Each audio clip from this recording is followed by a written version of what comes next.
Olá! Hoje vamos mergulhar em duas práticas que estão no coração da fé cristã: o batismo e a ceia do Senhor. Mas afinal, são só rituais? Ou tem algo mais profundo aí? A fonte que a gente vai usar como base hoje chama essas práticas de ordenanças diretas. Vamos entender direitinho o que isso quer dizer. E para começar, uma pergunta que é a chave de tudo. Essas práticas são tradições que foram criadas pelas pessoas ao longo do tempo ou elas têm uma origem diferente, uma autoridade que vem de cima? A resposta para essa pergunta, segundo o material que estamos vendo, muda completamente o significado da coisa toda. E é exatamente isso que nos leva ao nosso primeiro ponto, a origem divina. A gente vai investigar aqui qual é a base de autoridade para essas práticas, porque é daí que todo o resto se desenvolve. Primeiro de tudo, o que é exatamente uma ordenança? O material que estamos analisando define esse termo de um jeito bem específico.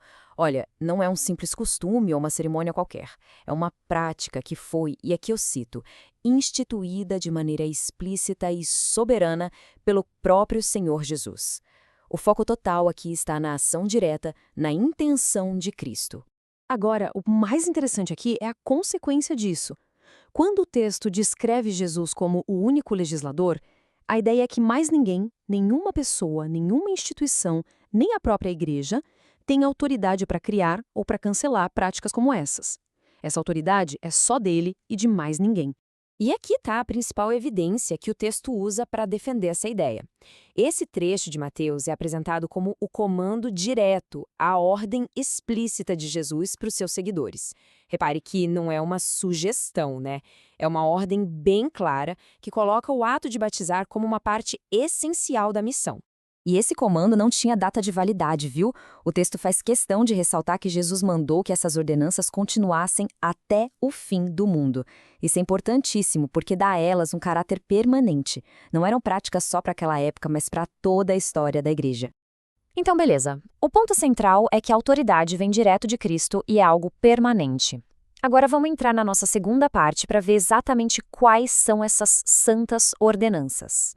Aqui o texto é bem direto ao ponto. Ele identifica duas e apenas duas práticas que se encaixam nessa definição de ordenança: o batismo e a ceia do Senhor. Nenhuma outra cerimônia ou prática entra nessa categoria específica. E esse versículo de Coríntios ajuda a gente a entender o propósito da ceia do Senhor. Não é só um ato para a gente lembrar de algo, mas é uma proclamação, é algo ativo. Toda vez que ela acontece, ela anuncia a morte do Senhor.